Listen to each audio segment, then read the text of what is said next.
CM Chandrababu నాయుడుకు ఇంత అదృష్టం వస్తుందని 50 ఏళ్ల ముందు తాను ఊహించలేదని తిరుపతి మాజీ ఎంపీ చింతా మోహన్ శనివారం కుప్పంలో జరిగిన సమావేశంలో అన్నారు.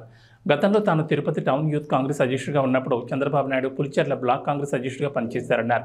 చంద్రబాబు సీఎం అవుతారని ఊహించలేదన్నారు. చంద్రబాబు కుప్పంలో గెలవడం సంతోషమన్నారు. చంద్రబాబు నాయుడు కుప్పం నుంచి గెలిచిన తర్వాత రాష్ట్రానికి ముఖ్యమంత్రిగా 4వ 5వసారి కావడం చాలా సంతోషం. చంద్రబాబు నాయుడు కాంగ్రెస్ పార్టీలో రాజకీయాల్లోకి వచ్చాడు. నేను తిరుపతి టౌన్ యూత్ కాంగ్రెస్ ప్రెసిడెంట్గా ఉన్నప్పుడు ఆయన పులిచెర్ల బ్లాక్ కాంగ్రెస్ ప్రెసిడెంట్గా ఉండేవాడు. 50 సంవత్సరాల నాడు నేను ఊహించలేదు చంద్రబాబు నాయుడికి ఇంత అదృష్టం ఉంటుంది. అదృష్టవంతుడు. యూత్ కాంగ్రెస్ బ్లాక్ కాంగ్రెస్ ప్రెసిడెంట్గా ఉండి ఎమ్మెల్యే అయినాడు 78లో. తర్వాత అంజయ్ క్యాబినెట్లో మంత్రి అయ్యాడు కాంగ్రెస్ పార్టీలో ఇందిరాగాంధీ ఆశీస్సులతో. మరి రామారావు అల్లుడైనాడు మంత్రి అయిన తర్వాత. అదృష్టం అట్టొచ్చింది. మరి రామారావు అల్లుడైన తర్వాత ముఖ్యమంత్రి అయ్యాడు తెలుగుదేశంలో 3-4 సార్లు 14 సంవత్సరాలు ముఖ్యమంత్రిగా ఉండి మళ్ళీ ఇంకొక 5 సంవత్సరాలు ఛాన్స్ కొట్టాడు. మరి ఢిల్లీలో ఏమనుకుంటారంటే చంద్రబాబు నాయుడిని అదృష్టవంతుడని ఎవరు అనుకోవటం లేదు. బాహుబలి అనుకుంటున్నారు ఆయన్ని. బాహుబలి నిజంగా బాహుబలి అయ్యాడు. మరి ఆయన ఆంధ్రప్రదేశ్ రాష్ట్రం, ఆంధ్రప్రదేశ్ అంటే ఏపీ అంటారు. ఏపీ అంటే ఏంటంటే చంద్రబాబు నాయుడు దృష్టిలో ఏ అంటే అమరావతి, పి అంటే పోలవరం. ఆయన పొద్దున్న లేస్తే సాయంకాలం దాకా అమరావతి, పోలవరం అమరావతిని గురించి ఆలోచిస్తున్నాడే కానీ కుప్పం గురించి ఆలోచిస్తున్నట్టుగా నాకు ఎక్కువ కనపడటం లేదు. 40 ఏళ్ళ నాడు కుప్పం ఎట్టుందో అట్టే ఉంది. ఏదో రోడ్లు పడ్డాయి అక్కడ ఇక్కడ, ఏదో కాలేజీ హాస్పిటల్ వచ్చింది, కానీ ఏముంది కుప్పంలో? ఆ కుప్పం రైల్వే స్టేషన్ పోతే తెలుస్తూ ఉంటుంది ఏం అభివృద్ధికి వచ్చింది కుప్పం అని. అది రైలు ఎక్కేవాళ్ళు దిగేవాళ్ళు 100 మంది కాదు 1000 మంది పక్క రాష్ట్రానికి పంపిస్తున్నారు పూటికి నాటికి ఉద్యోగానికి. ఈ పరిస్థితుల్లో కుప్పాన్ని ఒక అమరావతి మరి పోలవరమే కాకుండా కుప్పాన్ని, తిరుపతిని కూడా అభివృద్ధికి తీసుకురావాలని మీ ద్వారా చంద్రబాబు నాయుడిని నేను డిమాండ్ చేస్తున్నాను.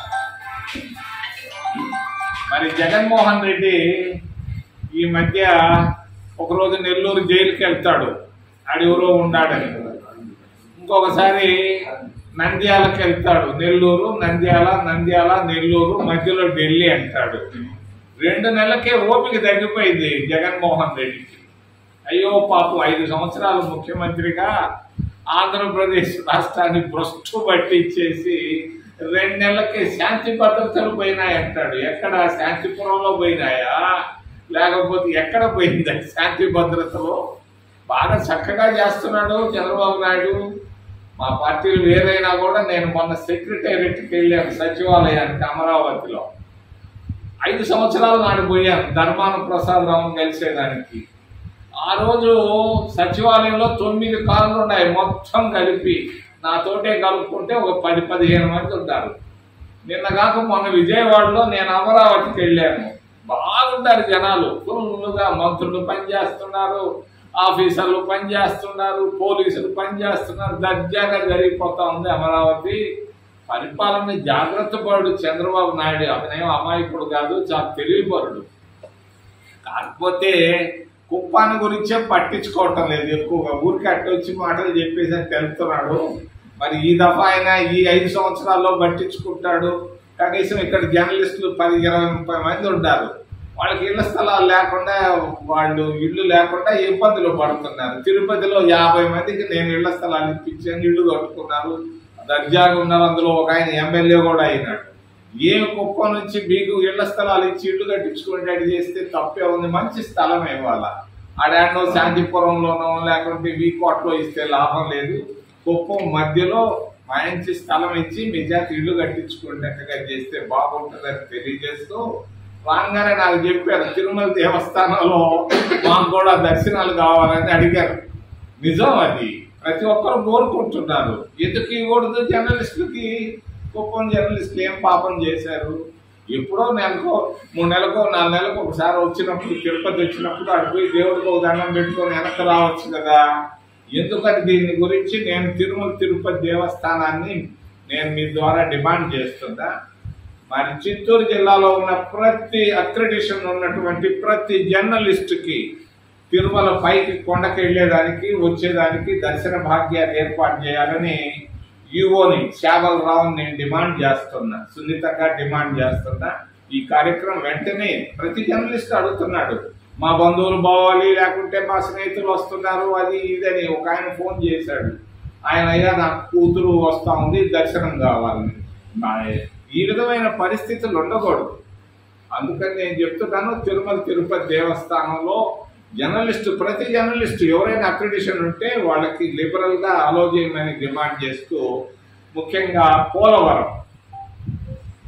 పోలవరం దీన్ని నాదెళ్ల మనోహర్ ఆయన మంత్రిగా ఉన్నప్పుడు, అంజయ్య ముఖ్యమంత్రిగా ఉన్నప్పుడు పునాది రాయి వేశారు.